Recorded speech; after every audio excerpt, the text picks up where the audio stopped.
ఆ బస్సు ఆగని కూడా ఆగలేదు, ఇంకా ప్లాట్ఫామ్ మీద కూడా పెట్టలేదు. ఎగబడతా ఉన్నారు.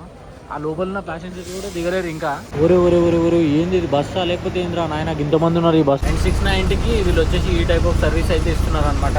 నేను అసలు ఎక్స్పెక్ట్ కూడా చేయలేదు. అయితే చూడండి ఇగో, సో ఇక్కడ చెత్త ఇట్లా అట్లాంటిది వాటర్ బాటిల్స్ అట్లా ఎక్కడ పడితే అక్కడ పడేయకుండా సో వీళ్ళైతే మంచి నీట్గా బాటిల్ షేప్లో ఒక గ్రిల్ లాంటిది అయితే పెట్టారు. కార్ అయితే చూడడానికి చాలా అంటే చాలా బ్యూటిఫుల్గా ఉంది బ్లాక్ కలర్లో. దీని ఎగ్జాస్ట్ సౌండ్ అయితే వై అని వచ్చింది ఇందాక. ఈ బస్సు సౌండ్లకి అండ్ ఈ బస్సు పోయే తీరుకి నాకైతే మాత్రం లిటరలీ తలకాయన వస్తుంది. సఫకేషన్, ఇరిటేషన్, ఫ్రస్ట్రేషన్ అన్నీ కలిపి ఒకటేసారి వస్తున్నాయి నాకైతే. What's bros, welcome back to my channel. Currently మనం ఎర్నాకుళంలో ఉన్నాము. సో లాస్ట్ వీడియో కనుక చూసుకుంటే మనం బెంగళూరు టు ఎర్నాకుళం అయితే వచ్చినాం. సో ఈరోజు వచ్చేసి ఎర్నాకుళం టు కాసర్గోడ్ అయితే జర్నీ చేయబోతున్నాము. అండ్ నా బస్సు వచ్చేసి 5 o'clockకి. సో ఇప్పుడు టైం వచ్చేసి 4 అవుతుంది. సో ముందే ఎందుకు పోతున్నా అంటే, సో నేను ఏదైనా దారిలో ఏమైనా తినేసి తర్వాత బస్ స్టాప్కి అయితే వెళ్దామని చెప్పేసి అనుకుంటా. సో నా బోర్డింగ్ పాయింట్ వచ్చేసి వైటిలా హబ్. సో ఇక్కడ నుంచి ఒక లోకల్ బస్ ఇట్లా పట్టుకోవచ్చేమో అని చెప్పేసి అని అనుకుంటున్నా. లోకల్ వాళ్ళు అయితే లోకల్ బస్సులో వెళ్ళమని చెప్పేసి చెప్తున్నారు. సో నేనున్న ప్లేస్ నుంచి ఎర్నాకుళం బస్ స్టాండ్ దగ్గర నుంచి వైటిలా హబ్ వచ్చేసి 5.4 kilometers ఆర్ 5 kilometers ఏమో ఉంది. సో ఇంకా చూద్దాం, బస్సు దొరికితే బస్సు, ఒకవేళ ఆటోలో తక్కువ రేట్ దొరికితే ఆటోలో వెళ్ళిపోదాం. రోడ్ మీద అయితే దేక్తా ఉన్నా బస్ స్టాండ్ దగ్గరికి పోవడానికి. సో బస్ స్టాండ్ ఏడా కనిపిస్తలేదు నాకు. అక్కడ ఇక్కడ ఒక రోడ్ అయితే కనిపిస్తుంది, బట్ ఇక్కడ లోకల్ వాళ్ళు ఇంకా జర ముంగడు అని చెప్తారు. సో ఇక్కడ చూస్తే మెయిన్ రోడ్ అయితే ఉంది. సో అడ్డిమార్ గుడ్డి ఏటైతే అటు రోడ్కి అయితే పోతాం కదా అని పోతున్నాను నేనైతే. ఇంకా బస్ కోసం ఒక 15 నిమిషాలు చూసి ఆటో అయితే ఎక్కేసిన నేను. సో మీటర్ పట్టుకొని అయితే పోతున్నా. నాకు తెలిసి ఒక 70 నుంచి 100 రూపీస్ అవుతుంది అనుకుంటున్నా. బస్సులో పోతే 10 నుంచి 20 రూపాయల లోపల అయిపోయేది. బట్ నేను బస్ కోసం చూస్తే ఆడ నాకు లేట్ అయిపోతుంది. సో మనకు టైమ్ ఈజ్ వెరీ ఇంపార్టెంట్ నా. కార్ అయితే చూడడానికి చాలా అంటే చాలా బ్యూటిఫుల్గా ఉంది బ్లాక్ కలర్లో. దీని ఎగ్జాస్ట్ సౌండ్ అయితే వై అని వచ్చింది ఇందాక. వైటిల్లా బస్ స్టాప్ దగ్గరికి అయితే వచ్చేసిన నేను. సో ఇంకా బస్సు రావడానికి ఆల్మోస్ట్ ఆల్ ఒక 40 minutes అయితే టైం ఉంది నాకు. ఈ భారత్ పెట్రోల్ పంప్ అవుతుంది కదా, సో దీని పక్కనే వైటిల్లా హబ్ అనమాట. సో ఇక్కడైతే మీరు బస్సులు అయితే చూస్తున్నారు కదా. అండ్ ఐ థింక్ మన బస్సు కూడా వచ్చేసినట్టుంది. ఈ బస్ స్టాప్ ఇన్ఫ్రాస్ట్రక్చర్ అయితే చూడండి చాలా డిఫరెంట్గా ఉంది. అండ్ చూడడానికి మాత్రం చాలా బ్యూటిఫుల్గా అనిపిస్తుంది బస్ స్టాప్ అయితే. అండ్ ఐ థింక్ దీంట్లో ఆల్మోస్ట్ ఆల్ ఒక 10 ప్లాట్ఫామ్లు ఉండొచ్చు అనుకుంటా. నాకైతే మాత్రం ఒక 7 ప్లాట్ఫామ్స్ వరకు కనిపిస్తున్నాయి. ఇంకా దాని తర్వాత ఉండొచ్చు ఇంకో 2-3 ప్లాట్ఫామ్స్. సో ఇక్కడికి త్రివేంద్రం పోయే బస్సులు, కాసర్గోడ్ పోయే బస్సులు, కన్నూరు పోయే బస్సులు, అన్ని బస్సులు ఇడికే వస్తాయి అనమాట. ఇంకా బస్ స్టాప్ అయితే చూడడానికి చాలా పెద్దగా ఉంది. అండ్ రైట్ నో టైం వచ్చేసి 5:45 అవుతుంది. ఇప్పటి వరకు నా బస్సు అయితే రాలేదు. జస్ట్ ఇప్పుడే డ్రైవర్కి కాల్ చేస్తే నేషనల్ హైవే మీద ఏదో రోడ్ బ్లాక్ అయిందంట. సో అందు గురించనే ఒక 1 hour డిలే అవుతుందని చెప్పేసి చెప్పిండు. హోప్ఫుల్లీ ఒక 6 o'clock వరకు బస్సు వస్తుందని చెప్పేసి నేనైతే ఎక్స్పెక్ట్ చేస్తున్నా. బస్ స్టాండ్ అయితే చూడడానికి చాలా నీట్గా ఉంది. అండ్ ప్యాసింజర్స్ అయితే చూస్తున్నారా గుంపులుగా ఉన్నారు. అండ్ ఇక్కడ వచ్చేసి ఒకటి ఏదో ఉంది సంథింగ్. సో దీంట్లో ఒక నీరా అని చెప్పేసి ఒకటి దొరుకుతుందంట. సో అది ఇక్కడ స్పెషల్ అంట ఇది. సో కోకోనట్ ఫ్లవర్స్ నుంచి తీస్తారంట దానికి. సో ఇక్కడైతే దాని బెనిఫిట్స్ అయితే రాసిరు చూసిరా. అండ్ ఇక్కడైతే చూడండి ఇగో, సో ఇక్కడ చెత్త ఇట్లా అట్లాంటిది వాటర్ బాటిల్స్ అట్లా ఎక్కడ పడితే అక్కడ పడేయకుండా సో వీళ్ళైతే మంచి నీట్గా బాటిల్ షేప్లో ఒక గ్రిల్ లాంటిది అయితే పెట్టారు. సో బాటిల్స్ అన్నీ దీంట్లో పడేస్తారు అనమాట, నీళ్ళు తాగేసినాయి అన్నీ. వీడు బస్సు వచ్చింది ఇప్పుడే, ఆ బస్సు ఆగని కూడా ఆగలేదు, ఇంకా ప్లాట్ఫామ్ మీద కూడా పెట్టలేదు. ఎగబడతా ఉన్నారు. ఆ లోపల ఉన్న ప్యాసింజర్స్ కూడా దిగలేరు ఇంకా. వీళ్ళు అయితే మాత్రం గుసాయించేస్తారు లోపలికి. ఇది ఏం బస్సురా నాయన, ఇది చూడడానికి కూడా వెరైటీ ఉంది. మొత్తం అద్దాలు లేవు, ఏం లేవు, సైడ్లో వర్షం వస్తే వీళ్ళంతా ఈత కొట్టేటట్టున్నారు బస్సులోనే. ఇంకా ఎక్కుతూనే ఉన్నారు చూసిరా. ఊరు ఏంది ఇది బస్సా లేకపోతే ఏంద్రా నాయన ఇంతమంది ఉన్నారు ఈ బస్సులో, ఈ బుడ్డ బస్సులో. అన్ని బస్సులు వస్తున్నాయి కానీ నా బస్సు మాత్రం ఇంకా వస్తలేదు. దీని అవ్వ. టైం వచ్చేసి 6:44 అవుతుంది. సో ఇప్పుడు ఒక పెద్ద స్టంట్ అయింది. ఏంది అని అంటే, నేను 2 hours నుంచి బస్ స్టాప్లో వెయిట్ చేస్తున్నా. సో యాక్చువల్గా డ్రైవర్ అయితే నాకు కాల్ కూడా చేయలేదు. బస్సు బస్ స్టాండ్కి వచ్చిందంట, వెళ్ళిపోయిందంట కూడా. మీ అమ్మ నేను అప్పటి నుంచి ప్లాట్ఫామ్ నెంబర్ 1 దగ్గరనే ఉన్నా, బస్సు ఎక్కడ కనిపించలేదు నాకు. వాళ్ళు నాకు కాల్ కూడా చేయలేదు, కాల్ చేసామని చెప్పేసి చెప్తున్నారు. సో బస్ స్టాండ్ నుంచి 10 kilometers దూరంలో ఉన్నారంట వాళ్ళు. సో అక్కడికి రమ్మని చెప్పిండు. నేను ఆటో తీసుకొని ఇప్పుడు అక్కడికి అయితే వెళ్తున్నా. అయితే జామ్ చూస్తున్నారు కదా, ఘోరంగా ఉంది. ఇంకా ఈ ఆటో డ్రైవర్ అయితే నాకైతే మాత్రం హెల్ప్ చేస్తున్నాడు బస్సు పట్టుకోవడానికి. సో పక్కకి వెళ్ళి తీసుకొని రపరాప కొట్టేస్తుండు. హోప్ఫుల్లీ బస్సు అయితే దొరుకుతుండొచ్చు అని అనుకుంటా. ఎందుకంటే నేను ఆల్రెడీ రేపటికి పోయే బస్సు కూడా బుక్ చేసుకున్నా. ఇప్పుడు ఇది దొరకలేదు అనుకో, రేపటిది బిస్కెట్ అవుతుంది నాకు. మొదటికే టికెట్ రేట్లు వాచిపోతున్నాయి ఇక్కడ. నీ అమ్మ ఇట్లాంటి సిచ్యువేషన్లో లుల్లు మాల్ చూపిస్తాను అనుకోలే నేను అసలు. బస్సులోకి వెళ్ళి చూపించాల్సింది, ఆటోలోకి వెళ్ళి చూపించాల్సి వస్తుంది ఇప్పుడు. సో ఇంకొక 500 meters దూరంలో ఉన్నా నేను. సో బస్ డ్రైవర్కి చెప్పిన ఉండమని చెప్పేసి. బస్ అయితే చూడండి ఇగో ఇది ఎట్లుందో, సూపర్ డిలక్స్ నుంచి అయితే చూడండి ఇగో బస్సు ఎట్లుందో. యాక్చువల్గా నేను బుక్ చేసుకుంది ఒక బస్సు, బట్ ఇప్పుడు నేను ఎక్కింది ఒక బస్సు. రీజన్ ఏంటి అని అంటే టెక్నికల్ ఇష్యూ వల్ల ఆ బస్సు ప్లేస్లో ఈ బస్సుని పంపించారు అనమాట. నేను బుక్ చేసుకుంది స్విఫ్ట్ డిలక్స్ బస్ అనమాట. ఇప్పుడు వచ్చేసి ఇది సూపర్ డిలక్స్ బస్ ఏదో, ఇది వచ్చేసి మొత్తం రేపో మాపో అన్నట్టుంది. దీంట్లో నేను 7 నుంచి 8 గంటలు అయితే ట్రావెల్ చేయాలి. సో చూస్తున్నారు కదా బండి అయితే ఎట్లా వైబ్రేట్ అవుతుందో. సో ఇది కూడా కేఎస్ఆర్టీసీదే, బట్ నేను ఎక్కాల్సిన బస్సు కాదు, ఇది రాంగ్ బస్ ఎక్కిన. బస్ ఇంటీరియర్స్ అయితే చూడండి, పెద్ద ఇంట్రెస్టింగ్ ఏం లేదు. ఇంకా నాకు వేరే ఆప్షన్ లేదు కాబట్టి బస్ ఎక్కాల్సి వచ్చింది. ఇప్పుడు ఈ బస్ ఎక్కకపోతే నేను ఇంకొక 1 డే ఆగాల్సి వస్తుండే. అండ్ వీళ్ళు కూడా మేము టెక్నికల్ ఇష్యూ అందుకే ఈ బస్సు తీసుకొచ్చినామని చెప్పి చెప్తున్నారు. సో ఈ బస్సులో మొత్తం వచ్చేసి 40 సీట్స్ ఉన్నాయన్నమాట. నేను బుక్ చేసుకున్న బస్ వచ్చేసి 12 మీటర్స్ అండ్ ఈ బస్సు వచ్చేసి 9 మీటర్స్ ఉంది.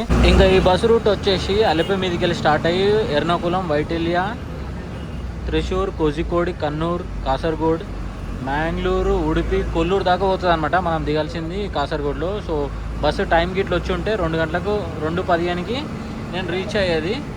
బట్ ఇప్పుడు బస్సు టైంకి రాలేదు కాబట్టి పొద్దున 6 గంటలకు తీస్తారంట వీళ్ళు. ఇది ఫోకస్ అయితే నాకు బస్ టికెట్ ఫేర్ వచ్చేసి 690 రూపీస్ అయితే ఛార్జ్ చేసిరు. అండ్ 690కి వీళ్ళు వచ్చేసి ఈ టైప్ ఆఫ్ సర్వీస్ అయితే ఇస్తున్నారు అనమాట. నేను అసలు ఎక్స్పెక్ట్ కూడా చేయలేదు. ఇప్పటివరకు చాలా బస్సులు ఎక్కినా, ఈవెన్ గవర్నమెంట్ బస్సెస్ కూడా ఎక్కినా, ఎప్పుడైతే ఇట్లాంటి ఎక్స్పీరియన్స్ అయితే నాకైతే జరగలేదు. But for the first time ఇట్లాంటివి జరిగింది కాబట్టి ఏం జరిగినా ఇంకా మనకు మంచిగా అనుకోవాలి.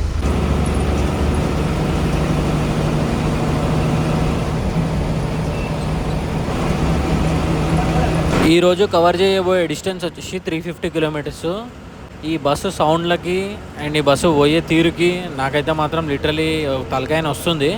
సఫకేషన్, ఇరిటేషన్, ఫ్రస్ట్రేషన్ అన్నీ కలిపి ఒకటేసారి వస్తున్నాయి నాకైతే. లిటరలీ ఒక ఎడ్ల బండ్లో పోతున్నట్టుంది. నీ అమ్మ సుఖంగా ఈడనన్నా బ్లాగ్ చేసుకుందామని అనుకుని ముంగడి సీట్ బుక్ చేసుకున్నా. ఈడ చూస్తే మొత్తం పరదలు కట్టి పెట్టారు. ఆ పరదలు కూడా ఎట్లా కట్టారు తెలుసా? తాడ్లతో. నీకు ఈడ తాడ్లు కనిపిస్తాయా? అజీబ్ అంటే అజీబ్ ఉంది ఇక్కడ మొత్తం సిచ్యువేషన్. ఇంకా అదంతా పక్కన పెడితే నా పక్కన ఒక ఆమె అయితే కూర్చుంది. ఆమె అయితే మాత్రం ఫోన్లో ఒకటే తలిగింది. ఈమె మాట్లాడే ఫోన్కి నాకైతే పిచ్చి లేచిపోతూ ఉంది. కాళ్ళు చూడండి ఎట్లా పెట్టిందో. పాలకాడు 93 కిలోమీటర్స్, కోయంబత్తూరు 145 కిలోమీటర్స్. నీళ్ళు కట్టు అంట. ఇదేదో 6 కిలోమీటర్లు ఉంది. ఆ పక్కన 2 పేర్లు ఉన్నాయి. అదైతే నోరు కూడా తిరుగుతలేదు చదవనికి. అమండ అంట, తర్వాత పులి కొడువా ఏదో సంథింగ్. ఈ ముందు వచ్చేసి కేఎస్ఆర్టీసీ స్విఫ్ట్ బస్ అయితే చూస్తున్నారు కదా. సో నేను వచ్చేసి ఈరోజు ఇలాంటి బస్సులోనే నేను ట్రావెల్ చేయాల్సింది. కానీ ఇక్కడ ముందు ఉంది మాత్రం ఇది స్విఫ్ట్ గరుడ. ఈ బస్ వచ్చేసి బెంగళూరు పోతుంది. మనం ట్రావెల్ చేయాల్సింది swift deluxe air bus. Time బాగాలేక ఈ డొక్కిపోయిన బస్సులో ట్రావెల్ చేయాల్సి వస్తుంది. దీని అమ్మ జీవితం. కాక ఎవ్వరికి ఇంటలేడు అసలు. పిచ్చా కొట్టుడు బండి. ఈ కొట్టుడికి బండి ఏడా పల్టీ పడుతుందేమో అనిపిస్తుంది. అట్లా దింపుతున్నాడు టర్నింగ్ల కాడ. ఇది స్కై వాక్ బ్రిడ్జ్. ఇది చూడడానికి చాలా బాగుంది. ఇది సర్కిల్ షేప్లో ఉంది. ఇది టైం వచ్చేసి రాత్రి 10:30 అవుతుంది. సో బస్ స్టాండ్ అయితే చూడండి ఎట్లుందో. అండ్ మా జనరేటర్ ఇప్పుడే ఆఫ్ చేసారు అనమాట. So super deluxe air bus. So ఇది ఇక్కడ ఇండియా ఫ్లాగ్ థీమ్ అయితే చూస్తారు కదా. సో ఈ బస్కి దీంట్లో నాకు ఏదైనా నచ్చేది ఉందంటే ఇండియా ఫ్లాగ్ థీమ్ అనమాట. స్విఫ్ట్ డిలక్స్ ఎయిర్ బస్లో రావాల్సింది నేను. సూపర్ డిలక్స్ ఎయిర్ బస్లో జర్నీ చేస్తున్నా. ఈ బస్లో ఇంజన్ ఫ్రంట్ ఉండడం వల్ల మొత్తం కంప్లీట్గా స్వెట్ వస్తుంది. సో ఆయన అయితే మాత్రం గాలి కొట్టుతూ ఉన్నాడు అనమాట. అప్పటి నుంచి అంత ఉడకవస్తున్నట్టుంది. सर आप कितने साल से गवर्नमेंट में? How many years you are working in government? 8 months. 8 months new? Yeah. Okay. So next dinner break where, sir? Edappa. How many kilometers from here? 35. 40. Okay. So morning Kasargod reaching time, sir? Kasargod 5 o'clock. Okay. Sir, why bus is changed? Swift Deluxe Airbus, no? Airbus is a Complaint. What is the issue? Gearbox problem. Okay. ఒక 15 kilometres వరకు అయితే మొత్తం కంప్లీట్గా of road చేసుకుంటూ పోవాలి మేము. Road మీద అయితే పెద్ద పాట్ హోల్స్ ఉన్నాయి. ఇంకా ముందైతే వెహికల్స్ అయితే చూడండి ఎంత స్లోగా వెళ్తున్నాయో. రోడ్ ఏందో, ఈ రోడ్ ఏందో, ఈ బస్ ఏందో. ఈ సింగిల్ లేన్ రోడ్లో వెళ్తుంటే నాకైతే మాత్రం పిచ్చి లేచిపోతుంది. 20-25 ఇదే స్పీడ్ మెయింటైన్ చేస్తున్నారు అప్పటి నుంచి. సో ఘోరంగా అంటే ఘోరంగా ఉంది రోడ్ అయితే. నేను బస్ ఎక్కిన నుంచి ఇప్పటివరకు కవర్ చేసింది జస్ట్ ఒక 80 కిలోమీటర్స్ మాత్రమే. ఇంకా 270 కిలోమీటర్స్ ట్రావెల్ చేయాలి. కాసర్గోడ్ పోతామా లేకపోతే హాస్పిటల్ పోతామా నాకైతే మాత్రం ఏం అర్థం అవుతలేదు. అట్లుంది పరిస్థితి అయితే నాది. కడుపులో అయితే మాత్రం తింపుతా ఉంది, వామిటింగ్ సెన్సేషన్ వస్తుంది. అమ్మా జర్నీ ఏమో కానీ ఒక 4 hours జర్నీకి నాకైతే మాత్రం చుక్కలు కనబడుతున్నాయి. ఏం చేయాలో అర్థమవుతుంది అసలు. సో ఇంకా డిన్నర్ బ్రేక్ కోసం అని చెప్పేసి ఆపిర్రు. సో ఇదేదో హోటల్ పేరేంది, పర్వాసి హోటల్ అంటే ఏదో సంథింగ్. తొందర తినేద్దాం ఏదో ఒకటి. ఆకలి లేదు బట్ ఏదో ఒకటి తినాలి కదా బండి నడవాలంటే.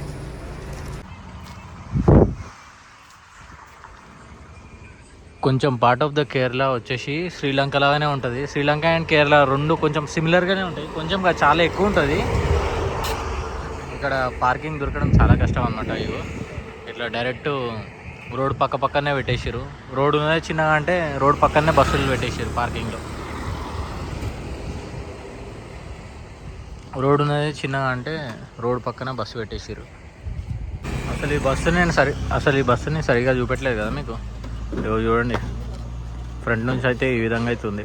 సైడ్ నుంచి ఆల్రెడీ చూపించాను కదా. ఇక ఫ్రంట్ నుంచి అయితే ఇట్లుంది బస్. టాటా మార్కో పోలో కావచ్చు ఇది.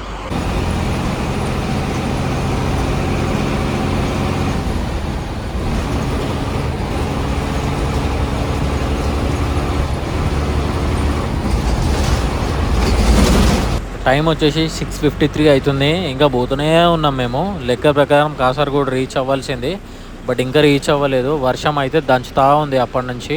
అమ్మయ్య ఏటకేళ్ళకి కాసర్గోడ్ అయితే రీచ్ అయిపోయినా. అమ్మా ఈ బస్సుకు దండవరా నాయన. సో వర్షం అయితే చూడండి ఎట్లా పడుతుందో, ఘోరంగా పడుతుంది వర్షము. సో ఈ వర్షం తగ్గుతుందేమో అని వెయిట్ చేస్తూ ఉన్నా నేను. హారబుల్ ఎక్స్పీరియన్స్ ఇదైతే. అండ్ నా లైఫ్లో ఇట్లాంటి జర్నీ నేను చేస్తా అని చెప్పేసి ఎప్పుడు ఎక్స్పెక్ట్ చేయలేదు. ఈవెన్ ఫ్లైట్ కూడా ఎప్పుడు ఇన్ని గంటలు డిలే అవ్వలేదు, ఇంత లేట్గా ఎప్పుడు తీసుకోవలేదు. బట్ బస్లో నేను ఆల్మోస్ట్ ఆల్ 12 hours పైనే జర్నీ చేసాను నేను. అండ్ ఈ బస్ వచ్చేసి వైటిలా నుంచి 7 o'clockకి స్టార్ట్ అయింది. నేను ఎక్కింది 8 o'clockకి. సో ఇప్పుడు టైం వచ్చేసి 7:20 అవుతుంది. సో ఇంకా మీరే అర్థం చేసుకోండి ఎన్ని గంటలు ట్రావెల్ చేసినో. కూర్చొని నడుములన్నీ వస్తున్నాయి నాకైతే. అమ్మో టార్చర్ కనిపించింది. ఇంకా ఒక type of vomiting sensation, suffocation అమ్మా చెప్పలేము. ఇంకా ఈ వీడియో కూడా ఎక్కడితోనే ఏం చేస్తా. ఇంకా I'll see in the next video and take care, bye.